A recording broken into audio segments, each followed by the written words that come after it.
Hello, नमस्कार, नमस्ते everyone. मैं हूं वर्षा और स्वागत है आप सभी का आपके अपने चैनल क्रिएटिव पाठशाला पर। तो आज हमारी सवारी कहाँ जाने वाली है? आज हमारी सवारी जा रही है बैंगलोर से बनारस यानी कि वाराणसी। तो इस ट्रिप पे कौन कौन है? इस ट्रिप पे है मेरे हस्बैंड, मेरा बेटा और मैं खुद। तो जितना कि मैं ऑलरेडी पहले के वीडियोस में बता चुकी हूँ, मेरी पढ़ाई लिखाई सब कुछ बनारस से ही हुई है, यानी कि बनारस BHU से मेरी पढ़ाई लिखाई हुई है यहाँ पे। और आज मैं अराउंड 14 ईयर्स के बाद, 14 साल के वनवासी कह लीजिए के बाद हम लोग बनारस पहुँचने वाले थे। तो बहुत अलग से एक्साइटमेंट हो रही है बनारस को, जो 14 साल पहले मैंने छोड़ा था और 14 साल के बाद कैसा दिखेगा।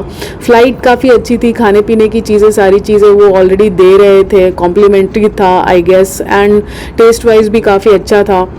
तो हम लोग तीनों काफ़ी एक्साइटेड थे। मुझे, मेरे हस्बैंड को, मेरे बेटे को मेरा कॉलेज दिखाना था, वो सारी जगहें इनको घुमानी थी। तो शाम होते होते हमारी फ़्लाइट लैंड कर चुकी थी बनारस में। थोड़ी टर्ब्यूलेंस भी हुई बीच में, बट उसके बाद सारी चीज़ें नॉर्मल हो गई थी और हम वहाँ पर लैंड कर गए बहुत आसानी से। उसके बाद हमने कैब लिया और हम गदौलिया एरिया में होटल लेकर के रह रहे थे। तो ये लाल बहादुर शास्त्री इंटरनेशनल एयरपोर्ट है वाराणसी का। हम यहाँ से उतरे, यहाँ पर उतरे और फिर हम पहुँच गए थे होटल। ये दूसरे दिन की वीडियोस है और यहाँ पे हम संकट मोचन मंदिर में आए हुए हैं। और संकट मोचन मंदिर के लिए हम सुबह सुबह, जैसे ही हम अगले दिन रात में पहुँचे, उसके बाद नेक्स्ट डे हम सुबह सुबह यहाँ पर आ गए थे। एंड मंगलवार या शनिवार का दिन था, तो भीड़ भी बहुत ज़्यादा थी। वो एंट्री पॉइंट है वहाँ से, जहाँ से मैं अभी आपको दिखा रही हूँ। लोग वहाँ से एंटर करते हैं एंड देन यहाँ पे जो ग्रीन कलर का शेड मारा हुआ है, वहाँ पे वो अपने जूते, चप्पल, अपने सारे बिलोंगिंग्स अगर आपको रखने हैं तो आप रख सकते हैं वहाँ पे। उसके बाद यहाँ पर जो हनुमान जी को जो सिंदूर या जो चोला चढ़ता है, वो सारे लोग जब मंदिर में उनका दर्शन करके निकलते हैं तो फिर वहाँ पे आप उनका चोला यानी कि जो उनको सिंदूर चढ़ता है वो आप लगा सकते हैं। सो यहाँ पे देखिए, यहाँ पे सिंदूर और तेल का दान भी किया जाता है, चमेली के तेल का, और वो मिक्स होकर के लोग लगाते जाते हैं और लोग चोला भी दान करते चले जाते हैं। नाउ ऐसा हो रहा था कि हम काफ़ी बैग, मोबाइल एंड एवरीथिंग लेकर के गए थे, तो हम तीनों एक बार में अंदर जा कर के दर्शन नहीं कर पा रहे थे। रीज़न बीइंग, एक आदमी बाहर रुक रहा था और वो सारी चीज़ों की रखवाली कर रहा था। I mean, मोबाइल अंदर ले जाना अलाउड नहीं है, बैग्स, पर्सेस, बेल्ट, बहुत कड़ी चेकिंग होती है। तो जब मैं बाहर थी तब मेरे हस्बैंड और मेरा बेटा अंदर गया।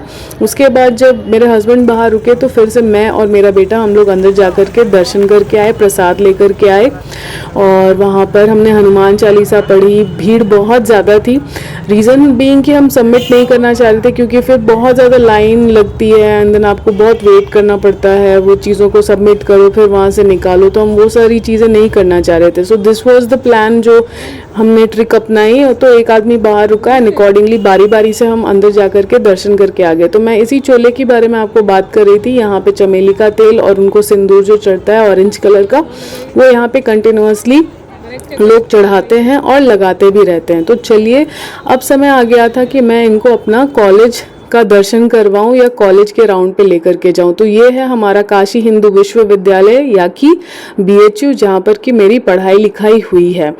नाउ इसके बाद नज़दीक में ही हनुमान मंदिर यानी कि संकट मोचन के पास ही दुर्गा कुंड जी यानी दुर्गा जी का भी मंदिर है और उस स्थान को आप दुर्गा कुंड कहते हैं, प्रचलित है, काफ़ी प्रसिद्ध भी है। तो हमने वहाँ पर भी दर्शन किए। मैंने वीडियो या फोटोज़ नहीं लिए वहाँ पे, क्योंकि ऑलरेडी बहुत कड़ी धूप थी।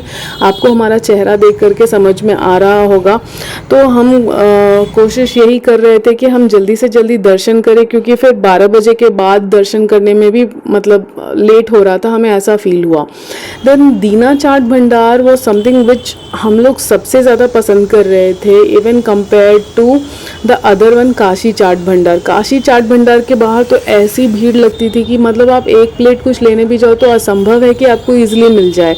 तो उससे लाख गुना बेहतर मुझे दीना चाट भंडार लगा। आप ज़रूर से ज़रूर जाएं तो दीना चाट भंडार, और बहुत सारे और चाट भंडार हैं, उनको भी आप इक्वल अपॉर्चुनिटी दें कि वहाँ का भी आप टेस्ट करें, लस्सी टेस्ट करें, इंस्टेड ऑफ जस्ट जो कि सारे यूट्यूबर्स ने या इंस्टाग्रामर्स ने जिनको फेमस किया हुआ है।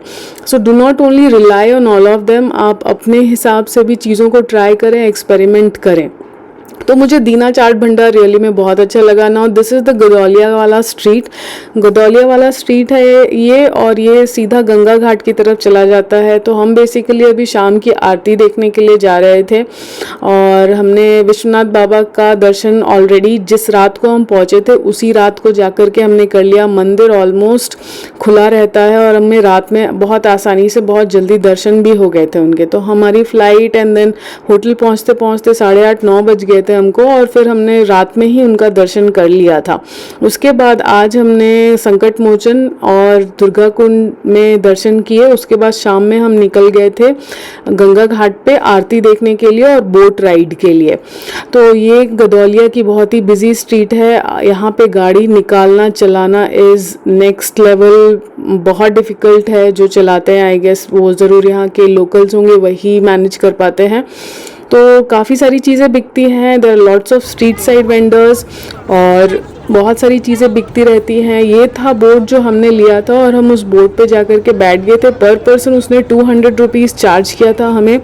जैसे जैसे शाम होते चली जाती है वैसे वैसे भीड़ बढ़ते ही चली जाती है। सो इट्स बेटर कि आप थोड़ा पहले जाएं। कोशिश करें कि आप 4-4:30 के आसपास आप निकल जाएं, ताकि आपको ईज़िली अपने मनपसंद की सीट मिल जाए, आप अपने मनपसंद की बोट ये कर लें और चूज़ कर लें, और उस हिसाब से आप अपनी सीटिंग को सेट कर सकते हैं। अदरवाइज़ जैसे भीड़ होगी तो जो जगह बाकी रहेगी वही आपको मिलेगी बैठने के लिए। तो हम सभी को लाइफ जैकेट्स पहना दिया गया था, और फिर हमें पूरा एक राउंड अच्छे से हमने स्टार्टिंग टू एंड सारे के सारे जो घाट थे हमने उन सारे घाट का दर्शन किया। आरती शुरू होने से पहले, गंगा आरती शुरू होने से पहले हम सारे के सारे घाट का दर्शन करके आए, और फिर बोट पर ही बैठ करके, मैं अभी आपको दिखाऊंगी, बोट पर ही बैठ करके हमने सारा कुछ बहुत अच्छे से एंजॉय किया। बहुत अच्छे से हमारे सभी चीज़ों के बहुत अच्छे से दर्शन हो गए। मेरा बेटा सही में बहुत ज़्यादा एक्साइटेड था because this was his first boat ride, और पानी का लेवल काफ़ी ऊपर तक बढ़ा हुआ था।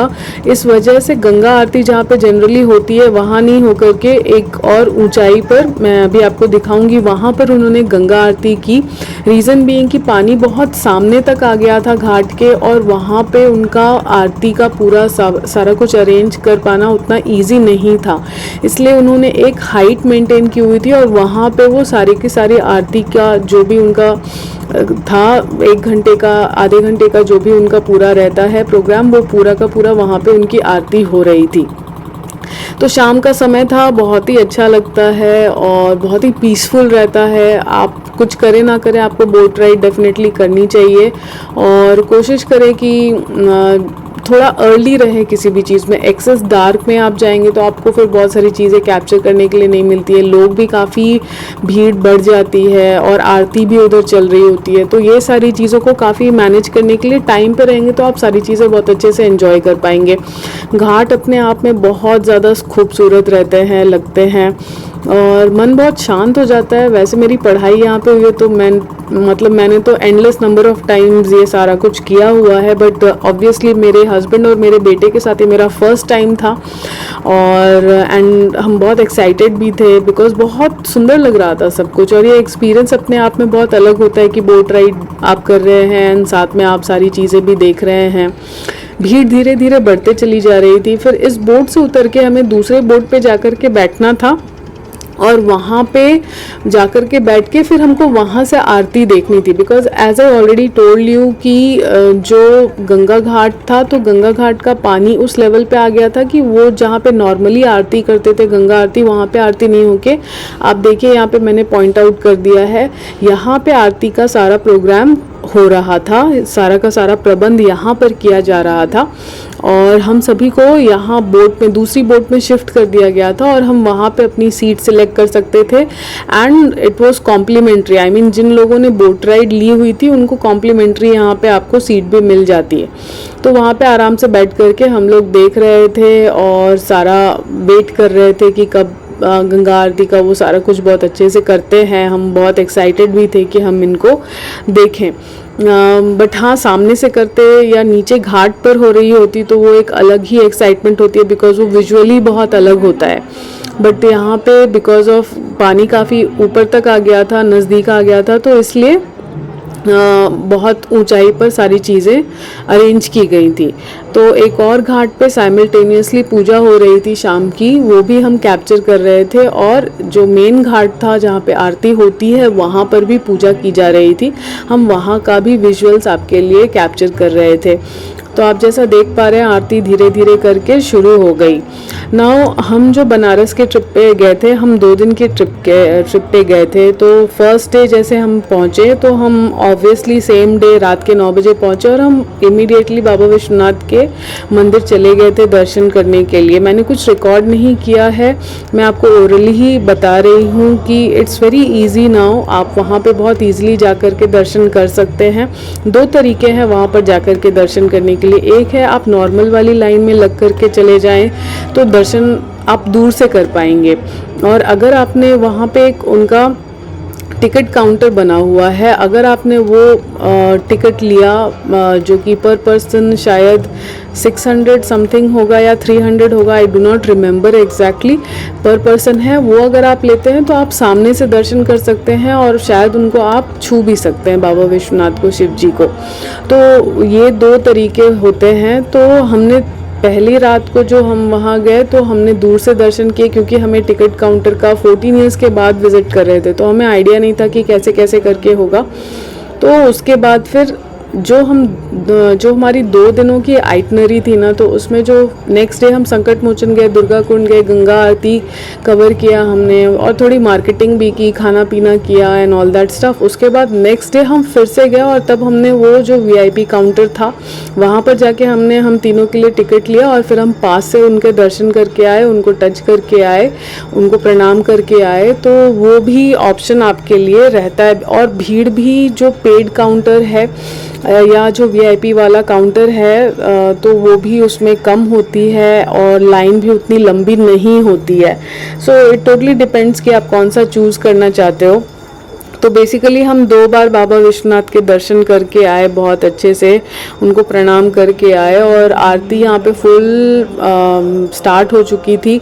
और मैं आपको घाट पे और सारे लोगों का भी दिखाऊंगी। पूरा घाट जो है वो खचाखच भरा हुआ था, बहुत सारे टूरिस्ट्स आते हैं और बहुत सारे वहाँ के लोकल्स भी होते होंगे मेरे ख्याल से, ये आप देख ही पा रहे होंगे कितनी अमाउंट में भीड़ होती है कि पैर रखना भी बहुत मुश्किल होता है। And this is in October, okay, during the Dussehra vacations. So Dussehra के टाइम का मैं आपको ये वीडियो शेयर कर रही हूँ, आप पास से देखिए आरती अच्छे से। तो ये था अक्टूबर के टाइम पे, दशहरा के टाइम पे जो सारा कुछ चल रहा था। तो हम उस टाइम की छुट्टियों पे ही हम लोग प्लान करके गए थे। सो मैं बनारस में पढ़ती थी। बनारस में मैंने अपना B.Ed किया हुआ है, फिर मैंने जॉब भी वहाँ पे ही किया हुआ है। अपना फर्स्ट जॉब मैंने बनारस से स्टार्ट किया हुआ है। इसको एक मैं भगवान की ब्लेसिंग ही कह सकती हूँ कि from where did I start, so I started from Banaras. My life journey as a teacher by profession, मैं एक टीचर हूँ। मोस्ट ऑफ द वीडियोज़ में मैंने इस चीज़ को बताया है। तो मेरा B.Ed यानी बैचलर ऑफ एजुकेशन जो है वो बनारस से ही हुआ है, फ्रॉम BHU। तो वहाँ पे मेरी पढ़ाई हुई है और मेरी फ़र्स्ट जॉब भी बनारस की ही है। तो बनारस से बहुत सारी मेमोरीज़ जुड़ी हुई है। मेरे काफ़ी सारे दोस्त भी हैं जो बनारस में रहते हैं। तो एक अलग ही इमोशन है बनारस। इनफैक्ट ये एग्जैजरेशन नहीं होगा अगर इस चीज़ को कहूँ कि बनारस प्राण है। शरीर तो अलग अलग जगह घूमता ही रहता है, लेकिन प्राण वहीं पे बसे हुए हैं। तो एक इमोशन ही है और उस इमोशन से निकलना बहुत ही ज़्यादा मुश्किल है। 14 साल के बाद भी जाने के बाद ऐसा लगा जैसे कि you immediately connected to it, ऐसा फील हुआ। ऐसा लगा जैसे अरे ये तो सारी की सारी गलियाँ आई मीन जानी पहचानी है। भीड़ थोड़ी ज़्यादा हो गई है डेफिनेटली। मुझे ऐसा फील हुआ कि tourists are coming from all parts of the country. पहले शायद 14 साल पहले शायद इतना ज़्यादा नहीं था। मतलब आते थे ऑब्वियसली टूरिस्ट्स, उस टाइम पे भी आते थे, बट अभी मुझे ऐसा फील हुआ कि crowd has multiplied like anything. और बहुत different parts of the country से लोग दर्शन करने के लिए आते हैं। तो tourism is on a boost is what I would say. और ऑब्वियसली क्योंकि BHU है तो कॉलेज स्टूडेंट्स, की तो भरमार रहती ही रहती है। हर साल बहुत सारे स्टूडेंट्स BHU ज्वाइन करते हैं, बहुत सारे स्टूडेंट्स आते हैं, तो आपको यहाँ यंग क्राउड भी बहुत ज़्यादा मिलेगा। एंड बिकॉज बनारस शिव बाबा की नगरी है, तो यहाँ पे आपको रिलीजियस पर्पसेस से भी लोग बहुत सारे मिलेंगे। सो ओवरऑल द क्राउड में आपको यंग ओल्ड सबका मिश्रण मिल जाता है। सो ये मैं बेसिकली कहना चाह रही हूँ। और 14 साल पहले इतना ज़्यादा नहीं था। उस टाइम पे मुझे अगर भीड़ याद आती है तो भीड़ जो होती थी वो जनरली स्टूडेंट्स की मुझे शायद ज़्यादा दिखती थी, कि मोस्टली यंग स्टूडेंट्स और जो कॉलेज गोइंग लड़के लड़कियां थे वो मुझे ज़्यादा दिखते थे एज़ कम्पेयर टू जितना कि अभी मुझे क्राउडेड फील हो रहा था। इतना पहले नहीं हुआ करता था। और ये डिफरेंस मुझे बेसिकली बहुत ज़्यादा फील हुआ इस बार के ट्रिप पे जब मैं वहाँ पर गई। तो ये मेरा एक्सपीरियंस है जो मैंने आपके साथ शेयर किया। फिर मैंने पहले भी आपको वीडियो में बताया है कि do not specifically only go to the जो भी इंस्टाग्रामर्स या यूट्यूबर्स ने जो स्पेसिफिक जगहें बताई हैं सिर्फ वहाँ मत जाइए। बनारस में ऐसे बहुत सारे होटल्स हैं और चाट भंडार हैं, लस्सी भंडार हैं जो बहुत अच्छा काम कर रहे हैं और जिनका टेस्ट भी बहुत अच्छा है, बट उनको शायद वो पॉपुलैरिटी नहीं मिलती है या उनको वो एडवांटेज नहीं मिला जो किसी और शॉप को मिला हुआ है। तो मैं बस यही कहना चाहूँगी कि आपको डेफिनेटली ट्राई करना चाहिए, एक्सपेरिमेंट करना चाहिए। Banaras is really huge. आपको बहुत सारे शॉप्स मिलेंगे, लस्सी की दुकानें मिलेंगी, बहुत सारे आइटम्स मिलेंगे आपको टेस्ट करने के लिए, एक्सपेरिमेंट करने के लिए। तो मैं बोलूँगी डेफिनेटली आप उसको ट्राई ज़रूर करिएगा and do not depend only on the names suggested और गिवन बाय द यूट्यूबर्स और Instagrammers. This is what I would also say. Now इस वीडियो में बने रहिए क्योंकि मैंने एंड में आपको साड़ियों की, बनारसी साड़ियों की शॉपिंग भी करवाई है। मैंने खुद वहाँ पे ढेर सारी साड़ियाँ खरीदी है, मैंने जम के खर्च किया है क्योंकि मुझे करना ही था। जो 14 साल की जो कसर बाकी थी वो मुझे निकालनी थी। इस बार मैंने सोचा ही हुआ था। स्टूडेंट लाइफ में कहाँ उतना साड़ियों का क्रेज़ रहता था, but after 14 years I was all fully prepared कि नहीं इस बार तो मुझे फुल्ली जो भी है, जो भी मुझे पता था कि हाँ ये सारी चीज़ें होती हैं वो मुझे करना ही करना था। सो बने रहिए वीडियो में, आपको मैं वो सारा हिस्सा, वो सारा पार्ट्स भी आपको डेफिनेटली कवर करूँगी, दिखाऊँगी। तो खाने पीने के बारे में मैंने आपको बता दिया कि किसी स्पेसिफिक होटल में ही ना जा कर के और कुछ भी आप एक्सपेरिमेंट डेफिनेटली करें। रहने का एरिया अगर आप कभी भी सिलेक्ट करते हैं तो प्लीज़ गदौलिया में ही रहें। गदौलिया में रहने से आपके पास घाट के बहुत नज़दीक रहते हैं, मंदिरों के बहुत नज़दीक रहते हैं। आपको कंटिन्यूअस अगर बार बार दर्शन करने का मन है, घाट पे जाने का मन है, तो आपके लिए बहुत इजी हो जाता है। मार्केट एरिया भी गदौलिया से ही शुरू होता है। So so many street vendors, multiple types of street vendors आपको गदौलिया एरिया मार्केट में मिलेंगे। तो मेरा यही सजेशन होगा कि आप गदौलिया में कोई भी होटल चूज़ करें और उस हिसाब से वहाँ पे अपना स्टे कंफर्म करें और वहीं पे रहें। जितना नज़दीक रहेंगे उतना आपके लिए आसानी होगी। This is what I would say from my side, क्योंकि आपको घाट जाना है, मंदिर जाना है तो आसानी हो जाती है। नेक्स्ट है कि बिफोर यू कम हियर, तो मैं ये नहीं बोलूँगी कि यहाँ पे रिक्शा एंड ऑल नहीं मिलता है, डेफिनेटली बहुत ईजिली मिल जाता है, बट बी प्रिपेयर्ड कि आपको चलना भी बहुत ज़्यादा पड़ेगा। बहुत सारे ऐसे रूट्स हैं या रोड्स हैं जहाँ पे कि आपको रिक्शा या कोई और व्हीकल नहीं चलेगी and you have to walk.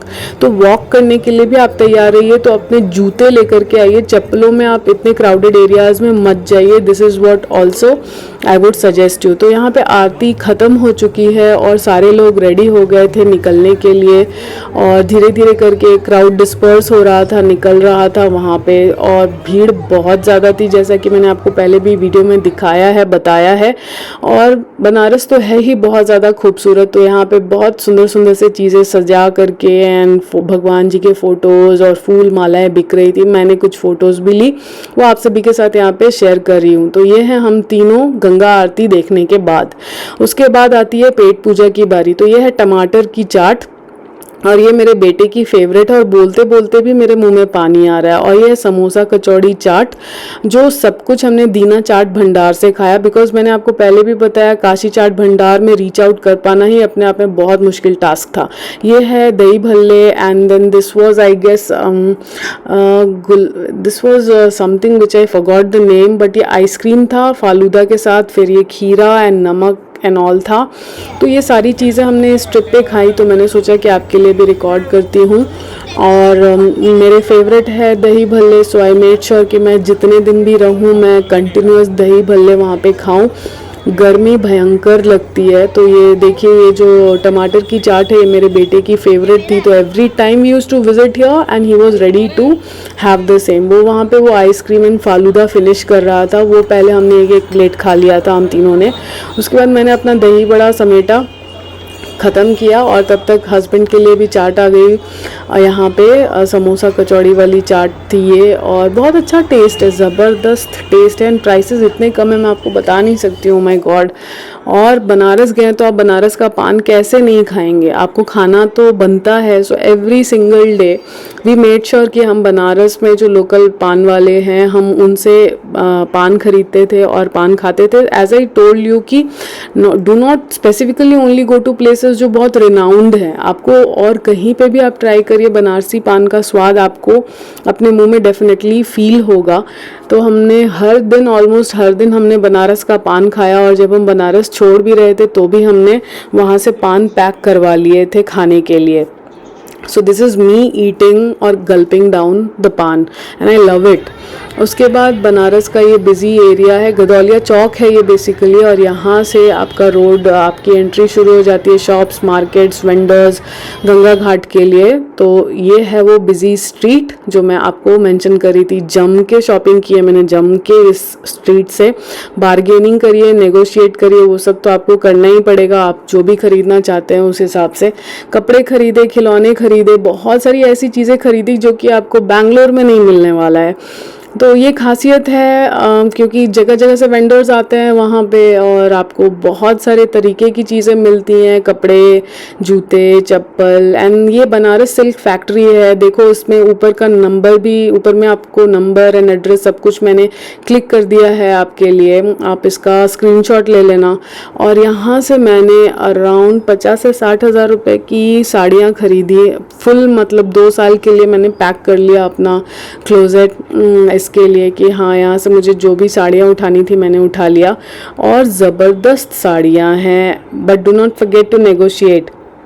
Bargaining skill आपकी हाई होनी चाहिए when you are visiting Banaras, तो आपको बार्गेन करनी पड़ती है no matter which shop you are entering, because I hope all of you know कि ये यहाँ पे लोकल वीवर्स होते हैं जो वीव करते हैं, इनकी बड़ी बड़ी फैक्ट्रीज होती हैं। सो ऑब्वियसली इनकी इन हाउस वीविंग की वजह से साड़ियों की जो प्राइसिंग होती है वो काफ़ी कम होती है। सो ये जो प्राइस आपको कोट करते हैं उस पर आप नेगोशिएट करिए, बार्गेन करिए, क्योंकि इनकी इन हाउस फैक्ट्री में ही ये साड़ियाँ बन रही होती हैं, तो इनके लिए प्राइसिंग थोड़ी कम की जा सकती है।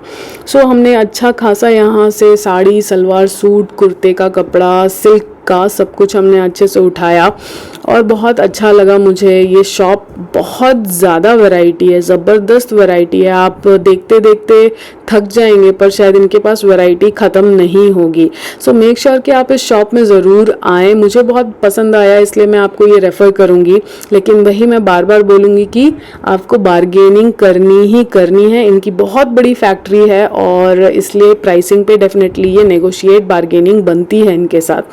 अगर आपको ये मेरा वीडियो पसंद आया है तो प्लीज़ सब्सक्राइब करिए, सपोर्ट करिए, लोगों के साथ शेयर करिए, और खासकर इस साड़ी शॉप के बारे में उन सारी फैमिली मेम्बर्स को बताइए जो बनारस जाना चाहते हैं और वहाँ से शॉपिंग करना चाहते हैं। तो सब्सक्राइब करिए, और फिर से मिलती हूँ नेक्स्ट वीडियो में, तब तक के लिए बाय बाय, थैंक यू।